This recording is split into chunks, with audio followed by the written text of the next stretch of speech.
A ver, ¿y si la democracia occidental, tal como la vivimos, no fuera exactamente lo que parece? Si una parte importante fuera una especie de, bueno, de representación, una farsa del poder. Esta es la idea central, y la verdad bastante provocadora, con la que arrancamos hoy nuestra exploración. Tenemos sobre la mesa extractos de un análisis, se titula La farsa del poder, democracia, capitalismo y manipulación. Y bueno, este material no se anda con rodeos, lanza una mirada muy crítica sobre cómo funciona nuestra democracia, sobre el capitalismo actual, también sobre la efectividad real de organismos como la ONU, y un punto que a mí me parece fascinante, cómo se puede llegar a manipular el pensamiento colectivo. Llega a trazar paralelismos entre ciertas prácticas occidentales y tácticas de regímenes, bueno, abiertamente totalitarios. Efectivamente. Y nuestra misión aquí hoy es precisamente desentrañar esta perspectiva crítica, tal y como nos la presenta el material fuente. Queremos entender las conexiones que establece entre distintos problemas políticos, económicos, ideológicos y, sobre todo, analizar a fondo ese argumento final, esa idea un poco sorprendente de que, a pesar de todo, Occidente podría ser una especie de mal menor. Buscamos, pues, comprender la lógica interna de este análisis en particular, las ideas clave que nos ofrece. Muy bien, pues vamos a meternos en harina. El primer gran bloque de este análisis cuestiona directamente la democracia occidental. La perspectiva que encontramos aquí es que podría ser, en gran medida, una ilusión de poder ciudadano. Se habla de partidos políticos que, bueno, financiados por grandes intereses privados, acaban funcionando casi como cárteles, ¿no?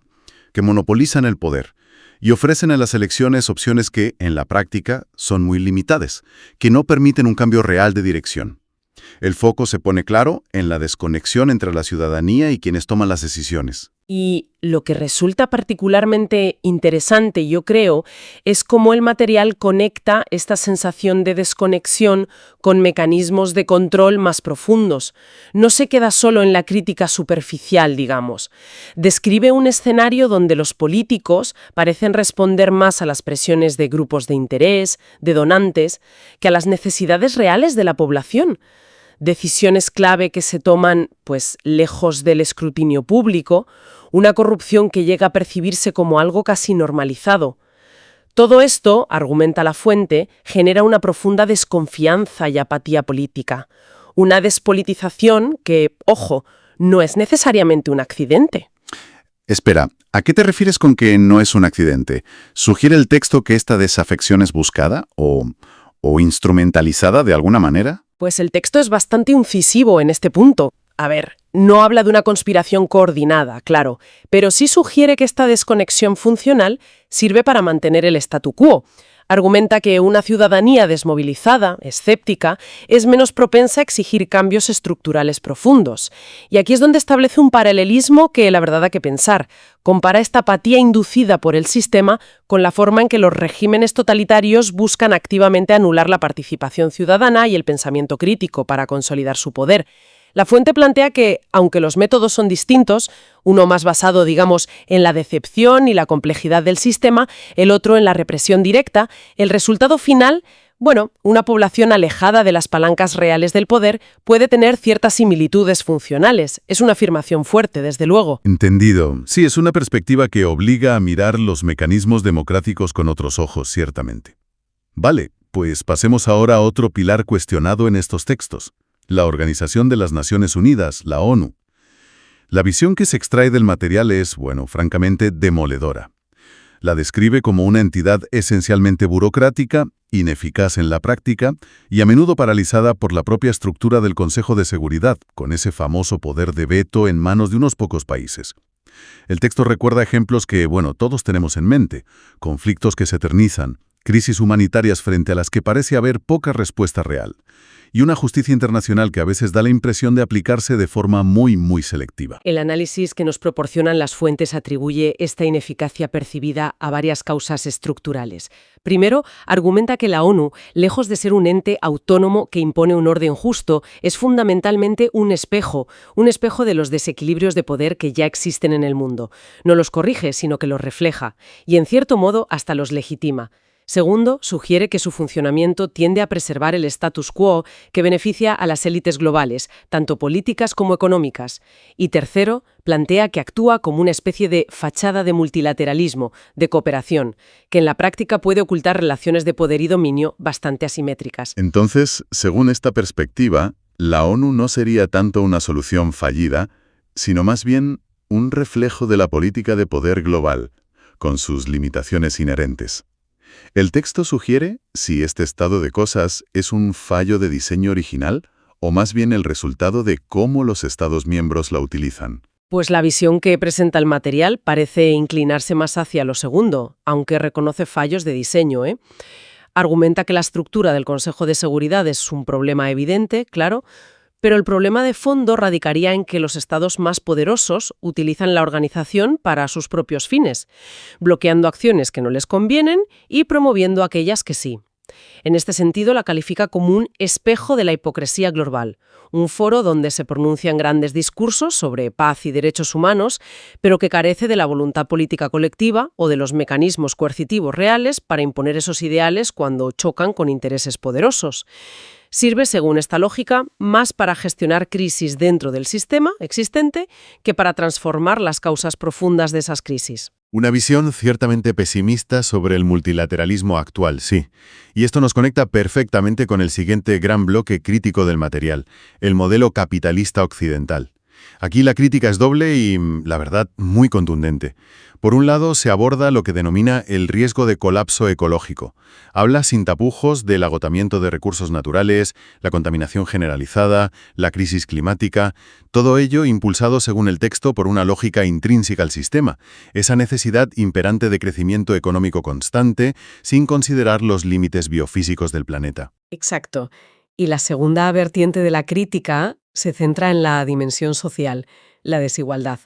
El material subraya cómo la brecha entre los más ricos y el resto de la población no deja de aumentar en muchas partes del mundo. Describe un sistema que, en su configuración actual, parece priorizar sistemáticamente la rentabilidad del capital, los beneficios para los accionistas, por encima del bienestar de las mayorías o de la salud del ecosistema. Es una crítica que vincula muy estrechamente la crisis ambiental y la crisis social, como dos manifestaciones del mismo modelo económico. Sí, y lo que me parece particularmente llamativo de este punto sobre el capitalismo es precisamente eso, cómo el texto vincula directamente la crisis ecológica con la desigualdad, no como dos problemas separados, sino como dos caras de la misma moneda, sistémica. Profundiza en cómo se mantiene este sistema a pesar de estas críticas tan fuertes. Sí, y aquí volvemos a encontrar esa conexión con la manipulación ideológica que mencionábamos antes. El material argumenta que la priorización del beneficio sobre otros valores no es algo natural o inevitable, sino el resultado de un sistema de poder y de narrativas muy bien construidas. Sostiene que las élites económicas y políticas invierten enormes recursos en moldear la opinión pública, en presentar el modelo actual como el único viable, el famoso There is no alternative, el TINA, o en promover soluciones muy superficiales que no cuestionan las bases del sistema.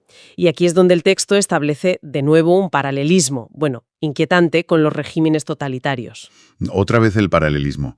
Pero, ¿en qué sentido lo establece aquí? ¿Considera que los mecanismos son equivalentes? Las democracias capitalistas contemporáneas tendrían mecanismos más sutiles, pero también efectivos, para crear consenso alrededor de ideas que benefician a ciertos intereses. Habla de la influencia en los medios de comunicación, en el sistema educativo, en la cultura popular, todo orientado a normalizar la desigualdad, a presentar el crecimiento infinito como algo deseable y posible, y a ridiculizar o marginar las alternativas sistémicas. La analogía lo que busca es resaltar que, en ambos casos, se trata de limitar el espectro de lo pensable y lo discutible para mantener una estructura de poder. Una analogía provocadora, sin duda. Y esta idea de cómo se moldea la opinión pública es precisamente el puente hacia el siguiente gran tema del texto, que me parece central: la instrumentalización directa del pensamiento a través de la manipulación de figuras históricas, religiosas o filosóficas. Este es un punto clave en el análisis que nos ocupa. El material se detiene a explicar cómo ciertos regímenes se apropian de figuras complejas, las simplifican brutalmente y las convierten en estandartes de su propia ideología. El primer paso, describe, es vaciarlas de sus matices, de sus contradicciones, para crear héroes o símbolos planos, ¿no? Fácilmente manejables por la propaganda. Exacto. Y para ilustrar este mecanismo, el texto ofrece varios ejemplos muy detallados que creo que vale la pena examinar con calma. El primero que analiza es el caso de Santa Teresa de Jesús durante el franquismo en España. El régimen, nos dice la fuente, la convirtió en un arquetipo de la mujer española ideal, profundamente católica, patriota, abnegada y sumisa al orden establecido. Se ignoró deliberadamente su fuerte personalidad, su inteligencia aguda, su capacidad organizativa, incluso su independencia de criterio, que eran muy notables para su época. Y menciona también ese episodio casi macabro de la mano incorrupta, ¿verdad? Sí, el texto señala como un símbolo extremo de esta apropiación. Franco conservaba la reliquia de la mano de Santa Teresa como una especie de talismán personal y nacional. Se utilizó su figura como un baluarte contra el peligro del comunismo ateo y, muy importante, como modelo para la sección femenina, que era la organización del régimen franquista encargada de adoctrinar a las mujeres sobre su papel subordinado en la sociedad. Vamos, que Santa Teresa fue despojada de su complejidad para servir a una agenda política muy concreta. Uf, es un ejemplo muy gráfico de esa simplificación y apropiación, desde luego. ¿Qué otros casos examina el texto siguiendo este mismo patrón? Pues siguiendo una lógica similar de vaciamiento y reconfiguración ideológica, el texto examina después cómo el estalinismo trató la figura de Karl Marx. Argumenta que el régimen soviético bajo Stalin redujo el vasto y a menudo contradictorio pensamiento de Marx a un conjunto de dogmas rígidos, simplificados, etiquetados como marxismo-leninismo. Esta versión oficial, nos dice la fuente, servía en la práctica para justificar la represión política, las purgas de disidentes, el control total del Estado sobre la economía y la sociedad y la creación de una burocracia privilegiada. Se censuraron o reinterpretaron partes de la obra original de Marx que no encajaban con la línea del partido, y cualquier intento de desarrollar un pensamiento marxista crítico o independiente era perseguido como contrarrevolucionario. En esencia, el análisis sugiere que el pensamiento vivo y crítico de Marx fue, momificado y convertido en una especie de catecismo estatal. Tela, es una transformación radical la que describe. ¿Y el tercer ejemplo? El tercer caso paradigmático que analiza el material es el de Friedrich Nietzsche y su apropiación por parte del nazismo y también del fascismo italiano. Y esto es especialmente llamativo porque Nietzsche en sus escritos había expresado un claro desprecio por el antisemitismo y el nacionalismo alemán de su tiempo. Sin embargo, conceptos clave de su filosofía como el Übermensch, que a menudo se traduce mal como superhombre, pero está más cerca de ultrahombre o ser humano trascendido, y la voluntad de poder fueron sacados de contexto y brutalmente distorsionados para encajar en la ideología nazi. Se manipularon para justificar la supremacía racial aria, el culto al líder, el militarismo, la expansión territorial. El texto señala además el papel, nefasto, que jugó la hermana de Nietzsche, Elisabeth Förster Nietzsche, que era una ferviente antisemita en la edición y publicación selectiva de sus escritos póstumos, lo cual facilitó esta manipulación. Y no solo los nazis, Mussolini en Italia también se reivindicó como una encarnación del ideal nietzscheano, utilizando fragmentos de su filosofía para atacar la democracia liberal y justificar su propio régimen autoritario. En ambos casos, un pensamiento filosófico, complejo, provocador, fue tergiversado para servir como justificación a ideologías totalitarias que muy probablemente el propio Nietzsche habría repudiado con fuerza. Queda muy claro el patrón que describe el texto. Tomar figuras complejas, simplificarlas al máximo, distorsionarlas y ponerlas al servicio de una ideología impuesta. Se crea una versión oficial intocable, y criticar esa versión se convierte de facto en atacar al régimen mismo. Los ejemplos que menciona el texto, la Santa Teresa de los libros de texto franquistas, los institutos de marxismo-leninistas estalinistas, la visita de Hitler al archivo Nietzsche buscando legitimidad, ilustran perfectamente cómo se intenta controlar no solo el presente, sino también la interpretación del pasado y del pensamiento. Exactamente. Y la conclusión a la que llega el material sobre este proceso es muy dura, la verdad. Califica esta manipulación como una forma de violencia simbólica, una amputación del pensamiento. Argumenta que, al hacer esto, los regímenes no solo silencian a la figura histórica o al pensador original, sino que también impiden que las generaciones futuras puedan dialogar libremente con su legado real, con sus complejidades y sus contradicciones. Las figuras se convierten en meros fetiches ideológicos. Y esto, subraya la fuente, refuerza la importancia crucial de defender la libertad de interpretación, el pensamiento crítico y el acceso sin censura a las fuentes originales como un acto de resistencia contra cualquier intento de manipulación ideológica, venga de donde venga. Es un análisis profundo, sí, sobre cómo se puede usar y abusar del pasado y del pensamiento. Y ahora, después de pintar este panorama tan crítico sobre la democracia occidental, la ONU, el capitalismo y estos mecanismos de manipulación, incluyendo esos inquietantes paralelismos, el texto da un giro que, francamente, a mí me resulta sorprendente. Llega a la conclusión de que a pesar de todas esas fallas y peligros, el sistema occidental tal como es podría representar el mal menor en comparación con otras alternativas históricas o posibles. Sí, es un giro argumental crucial y, desde luego, complejo. El texto, tras dedicar páginas y páginas a una crítica implacable, parece dar un paso atrás y evaluar el sistema occidental no en abstracto o contra un ideal perfecto, sino en comparación con otros modelos reales o históricos que considera mucho peores. Rechaza explícitamente alternativas como el fascismo y el nazismo, por su brutalidad inherente, su culto a la violencia y su negación radical de la libertad individual. Rechaza también los nacionalismos extremos que conducen a la guerra y la limpieza étnica. Y rechaza las teocracias por considerar que imponen dogmas religiosos por encima de la razón, la ley y la tolerancia hacia la diversidad. Ya. Pero, ¿cómo reconcilia el texto esta conclusión del mal menor con sus críticas previas tan severas sobre la farsa del poder, la manipulación o la desigualdad inherente al sistema occidental? ¿No hay ahí una contradicción? Es la tensión central de la conclusión del texto, efectivamente. La forma en que parece resolverla es argumentando que la diferencia fundamental reside en la posibilidad de cambio y en los espacios de disidencia. Sostiene que, si bien la democracia occidental es defectuosa, la desigualdad es rampante y existen formas de manipulación, el sistema aún no ha cerrado por completo las puertas a la crítica, al debate público, a la organización ciudadana, a la protesta e incluso a la posibilidad, aunque sea difícil y limitada, recalca, de impulsar reformas y cambios desde dentro. A diferencia de los sistemas totalitarios, que describe como herméticos, monolíticos y basados en la supresión explícita de cualquier oposición, el modelo occidental, con todas sus imperfecciones graves, contendría todavía, según esta visión, una semilla del cambio. No habría matado por completo la esperanza ni la capacidad de autocrítica. Por eso concluye que la imperfección occidental, por profunda que sea, no es equiparable a la opresión totalitaria explícita y sistemática. Es una defensa muy matizada, casi a regañadientes, diría yo. Bueno, si te parece, hagamos una recapitulación rápida de las ideas clave que hemos extraído de este material fuente. Hemos navegado por un análisis que diagnostica una crisis profunda en los pilares de Occidente. Una democracia que describe como más formal que real, instituciones internacionales como la ONU, que considera inoperantes frente a los grandes poderes, y un modelo capitalista que ve como insostenible ecológica y socialmente.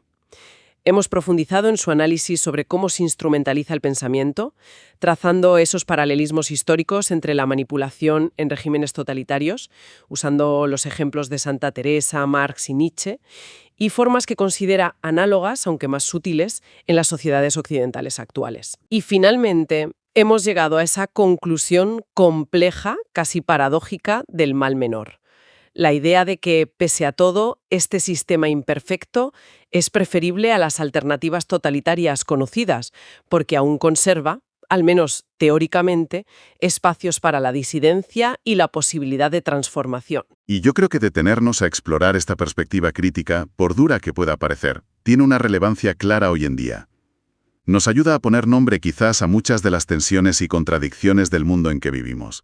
Permite tal vez reconocer los fallos sistémicos que señala la fuente sin caer necesariamente en un cinismo paralizante o en la desesperanza total. Y sobre todo, nos equipa con herramientas para identificar posibles narrativas interesadas o manipuladoras en el debate público. Fomenta una mirada más aguda, más crítica, pero quizás también más consciente de los matices. No se trata, según entiendo la intención del análisis, de aceptar el status quo sin más, sino de comprender su complejidad, sus mecanismos de poder y también sus frágiles posibilidades de mejora. Y precisamente sobre esa posibilidad de mejora me gustaría dejar una reflexión final, una pregunta que emana directamente de la conclusión del propio texto que hemos estado analizando.